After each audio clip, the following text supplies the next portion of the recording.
Published 10:59 EDT, the 18th of October 2017. Updated 18:01 EDT, the 18th of October 2017. Members of at least 4 bereaved military families said on Wednesday they have not received a phone call from President Donald Trump, despite his claim that "I think I've called every family of someone who's died." Relatives of 5 soldiers who died overseas during Trump's presidency said they never received calls from him, the Associated Press reported on Wednesday. Relatives of 2 also confirmed they did not get letters. Sergeant Rose Heine Brooks, a bereaved father of a soldier killed in Iraq in August, says he has yet to hear from the White House. Sergeant Rose Heine Brooks, 30, was killed in action while serving in Iraq on August 13. Vince Brooks told The Washington Post that neither Trump or any of his aides have reached out to him since August 13, when his son, Sergeant Rose Heine Brooks, 30, died while serving in Iraq. Brooks said he was upset by Trump's claim that he had spoken to every bereaved family. He said that he was so angered by Trump's claim on Tuesday that he wanted to open up a Twitter account. "I said to my daughter, can you teach me to tweet, so I can tweet at the president and tell you him he's a liar," he said. "You know when you hear people lying, and you want to fight, that's the way I feel last night. He's a damn liar." Army Spec Etienne Murphy. The family of Army Spec Etienne Murphy, 22, told UP that they did not receive a phone call from Trump. Murphy, an Army Ranger from Loganville, Georgia, was the soldier who died in May in a vehicle rollover incident in northern Syria, the Pentagon said. Murphy was an infantryman assigned to 1st Battalion, 75th Ranger Regiment, which is based out of Hunter Army Airfield, Georgia. Murphy was posthumously awarded the Army Commendation Medal. The serviceman was fatally wounded when a vehicle rolled over in Al-Aqsa, Syria.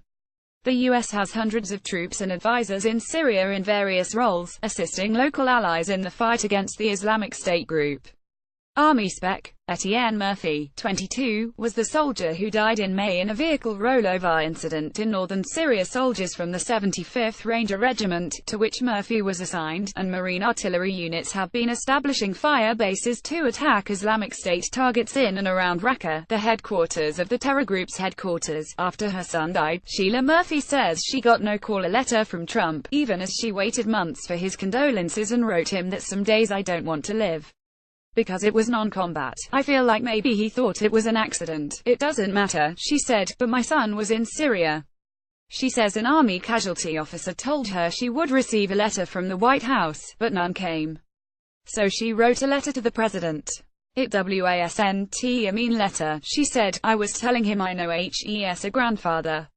I told him I'm trying to be here for my grandkids, but some days I don't want to live." Special Forces soldier Aaron Butler, a 27-year-old Special Forces soldier, was killed in an explosion in Afghanistan this past August. Aaron Butler, a 27-year-old Special Forces soldier, was killed in an explosion in Afghanistan this past August. His brother, Quinn, said that while the family has received a number of letters from senior Army officers and other leaders, they have not heard from Trump. Nonetheless, Quinn Butler said his late brother was very supportive of Trump. He called Aaron a very elite soldier, a soldier who had given everything. He also said that would not want his death to be politicized. "I think that Aaron would be very upset if anything was manipulated to show that he didn't support Trump and that he wasn't appreciative of the things that he did do, because he was," Quinn said. Army SPC Christopher Michael Harris. Brittany Harris, the widow of Army SPC Christopher Michael Harris, said Wednesday that the White House reached out to arrange a phone call with Trump, but it fell through. Brittany Harris, the widow of Army SPC Christopher Michael Harris, told People on Wednesday that the White House reached out to arrange a phone call with Trump, but it fell through. Harris says she did not receive a letter from the president after that, though the family was comforted by Vice President Mike Pence when they went to meet the loved one's remains at Dover Air Force Base. Harris, 25, was killed along with another U.S. soldier in a suicide attack in Afghanistan this past August. Brittany is now 17 weeks pregnant. She said SHES received support from top Defense Department figures, including Defense Secretary James Mattis, who wrote her a handwritten note. Harris was assigned to 2nd Battalion, 504th Infantry Regiment, a 1st Brigade Combat Team, 82nd Airborne Division at Fort Bragg, North Carolina, according to the Military Times. Harris was from Jackson Springs, North Carolina. Army Sergeant Jonathan Hunter. Army Sergeant Jonathan Hunter, 23, was killed in a bombing in Afghanistan this past summer. The other soldier killed in the suicide attack was identified as 23-year-old Army Sergeant Jonathan Hunter. His widow, Whitney Hunter, told the Fayetteville Observer that shortly after her husband's death, she was told that a telephone call from President Trump would be forthcoming. She had received condolence letters from members of Congress, governors, and senators, but not from the president. Nearly 3 months later, Hunter says that it would have been nice to have the commander-in-chief recognize her husband's sacrifice. It's not that it does mean a great deal, she said. It felt like the importance wasn't as dire, like wasn't acknowledged. He is the president. It just kind of bothered me a little bit. His widow, Whitney Hunter, seen above clutching the U.S. flag, said she has yet to receive a phone call from President Trump. Hunter, a native of Columbus, Indiana, joined the Army in 2014. Mark Hunter told AP his son was excited about his first deployment, but that he, as an Army veteran, was apprehensive. He had been there 32 days. "I'm former military, me and his uncle both, so we know the dangers," Hunter said. He remembered his son as a devout man who had a positive, cheery disposition. If you were down, he would cheer you up, and he was God-loving. He was raised in the church, he said. Another bereaved father said Trump called him and offered him $25,000, but the president never followed up. Chris Baldridge, the father of Army Corporal Dylan Baldridge, told the Post that he received a call from Trump in June shortly after his son was one of 3 soldiers killed by an Afghan police officer.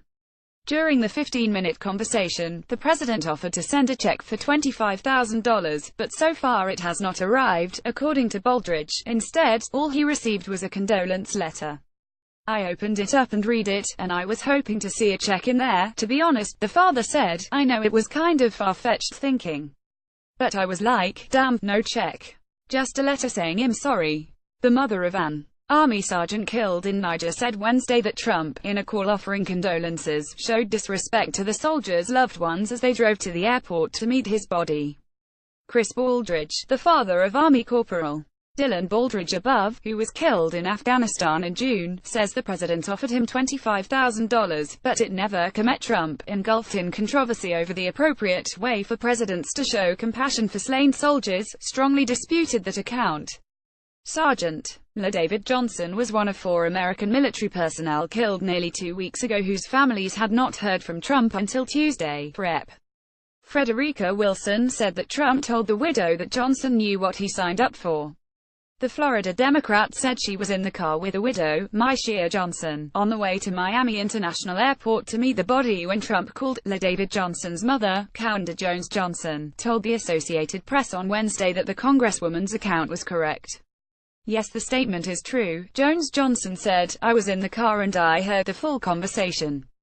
"That's simply not so," Trump said Wednesday. President Donald Trump claimed Tuesday that "I think I've called every family of someone who's died." He declared on Twitter Democrat Congresswoman totally fabricated what I said to the wife of a soldier who died in action, and I have proof. Sedoned in a White House meeting on tax overhaul, Trump said that he didn't say what that Congresswoman said, didn't say it at all. She knows it. Wilson did not back down from her account, suggesting that Trump never wants to take ownership of a mistake. "If you're the leader of the free world, if you're a president of the United States and you want to convey sympathy to a grieving family, a grieving widow, you choose your words carefully," Wilson told AP on Wednesday, and everyone knows that Donald Trump does not choose his words carefully. "She was crying for the whole time," Wilson said of the new widow, "and the worst part of it when he hung up, you know what, she turned to me and said she said he didn't even remember his name." The late Army Sergeant David Johnson is pictured with his mother Kaunda Jones Johnson, who is backing up Rep. Frederica Wilson's account of a condolence call in which Donald Trump told her the slain soldier knew what he signed up for. President Trump phoned Myshia Johnson on Tuesday afternoon to give his condolences over the death of her husband, Sergeant David Johnson. Trump denied making the insensitive remark, tweeting on Wednesday that the Congresswoman totally fabricated it. Congresswoman Frederica Wilson heard Trump's call on speakerphone and made the rounds on television to claim Trump has a brain disorder, and he needs to be checked out. "We should be praising his family, not insulting them like presidents before him." Trump has made personal contact with some families of the fallen, but not all. What's different is that Trump, alone among them, has picked a political fight over who's done better to honor the war dead and their families. he placed himself at the top of the list.